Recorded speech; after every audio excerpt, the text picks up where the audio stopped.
Mesdames et messieurs, bonjour. Bienvenue sur le plateau de G4 TV. Je suis Maïra Mohamedou.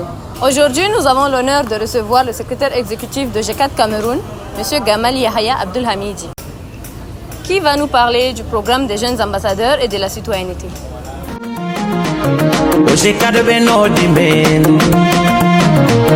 Association Wamanga Wadama Lady Wayla Benodi Mena Menas Tenbe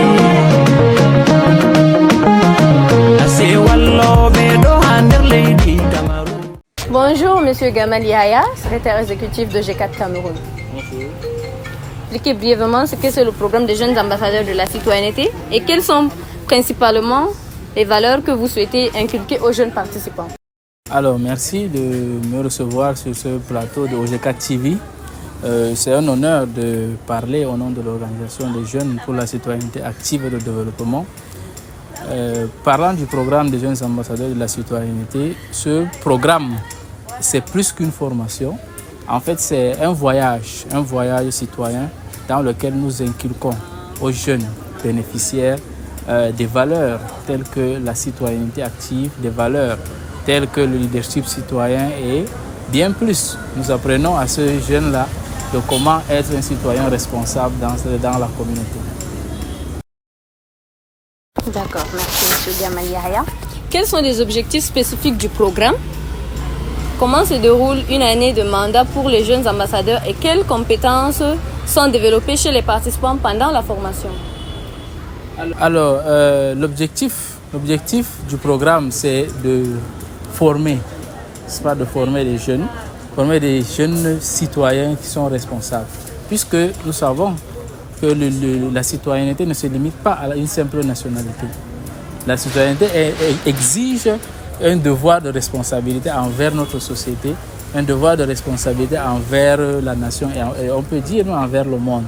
Et donc, l'objectif, c'est de former donc ces jeunes-là pour qu'ils ne soient pas des spectateurs, mais qu'ils soient des acteurs, des véritables acteurs du changement.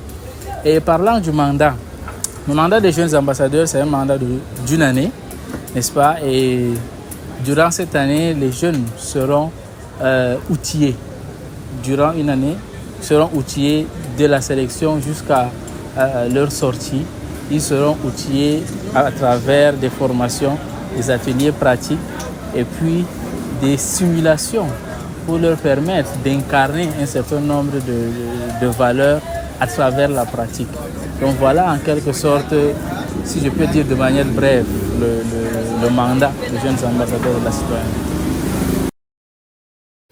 En parlant de sélection et d'engagement des jeunes, quelles sont les étapes du processus de sélection? Quel type de jeunes recrutez-vous et quel engagement attendez-vous une fois ces jeunes-là sélectionnés? Alors, parlant de la sélection se fait en 3 phases. Il y a d'abord l'appel à candidature qui est lancé par la direction exécutive de OG4. Et à travers cet appel à candidature, nous invitons donc tous les jeunes de 15 à 35 ans à rejoindre le programme pour venir se transformer, puisque c'est un programme transformateur, c'est un programme transformateur et nous les invitons donc à venir déposer leur dossier. Ça, c'est la première phase de sélection. Après cette phase, il faut un comité de présélection qui étudie les dossiers reçus.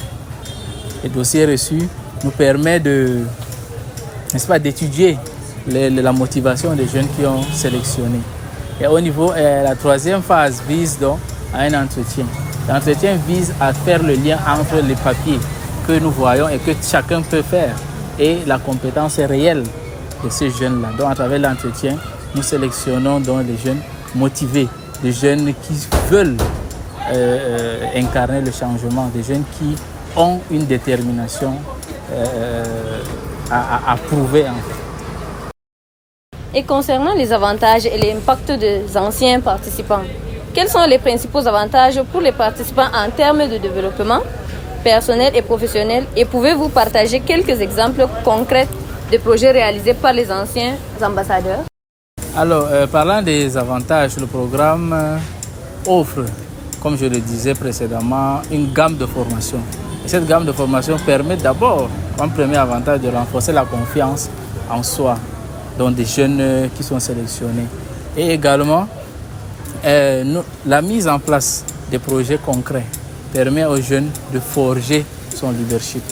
C'est un engagement et c'est une valeur importante dans notre société aujourd'hui. Et il y a aussi également la prise de parole en public, qui est une véritable, si je peux dire, gangrène, qui empêche aux jeunes de mieux s'exprimer, de mieux se faire vendre. Donc à travers ce programme, les jeunes ont l'opportunité de renforcer toutes ces capacités-là. Parlant de l'impact des QV précédentes, à ce jour, s'il faut le rappeler, nous avons eu 2 QV qui sont déjà sur le terrain. Et à ce niveau, beaucoup de projets ont été mis en place. Et ces jeunes-là sont déjà sur le terrain. Puisque si nous prenons juste l'exemple de l'institution universitaire qui se trouve dans la ville de Maroua aujourd'hui, nous avons dans plus de 3 clubs déjà nos jeunes ambassadeurs qui dirigent ces clubs-là. C'est déjà un pas. Nous avons au niveau même de la présidence générale, je peux dire des associations des universités, qui est un jeune ambassadeur qui, de la première QV, qui tient dans les rênes cette association-là. Donc en fait l'impact est non exhaustif et est très long, donc nous n'allons pas trop tout le lister. Mais l'impact est là, l'impact est tangible, les jeunes se forment, les jeunes sont actifs sur le terrain et c'est déjà important pour une société comme la nôtre. Parlons des bilans et perspectives d'avenir. Quel bilan faites-vous des 2 premières QV et quelles sont vos perspectives pour l'avenir du programme, notamment pour la prochaine édition? Voilà, comme je le disais tout à l'heure, n'est-ce pas, le bilan, il est là. Le bilan est tangible et c'est sur le terrain et ça se voit de manière palpable. Puisque nous avons des jeunes qui sont déjà sur le terrain. Et également, nous avons donc formé, à ce jour sur le plan chiffré, c'est 80 jeunes ambassadeurs qui sont sur le terrain. Donc c'est déjà un bilan à féliciter. Et pour les années à venir, nous visons des coopérations, si je peux dire à l'échelle internationale. Pourquoi? Parce que c'est un programme qui vise également la citoyenneté mondiale. Dans les prochaines éditions, nous allons mettre le paquet pour que nos jeunes puissent bénéficier encore plus des opportunités que les QV précédentes. Donc, nous voudrions que la 3e QV qui va commencer bientôt soit d'abord une QV, si je peux dire, historique, à travers la mise en place de nouveaux partenariats, que ce soit national et international. Et là, les prochaines vagues seront plus pertinentes, seront, je dirais, extraordinaires. Donc voilà en quelque sorte ce que nous pouvons dire de perspectives. Et je profite de l'occasion pour faire un appel aux jeunes, puisque à ce jour, nous sommes à 5 jours de la date de clôture.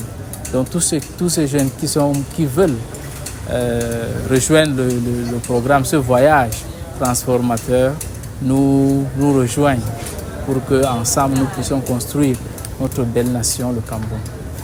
Merci beaucoup, M. Zamani. Merci. Mesdames, Messieurs, merci beaucoup de nous avoir suivis du début jusqu'à la fin de notre programme. Nous vous invitons massivement à suivre nos chaînes numériques juste en tapant le lien OG4 Cameroun.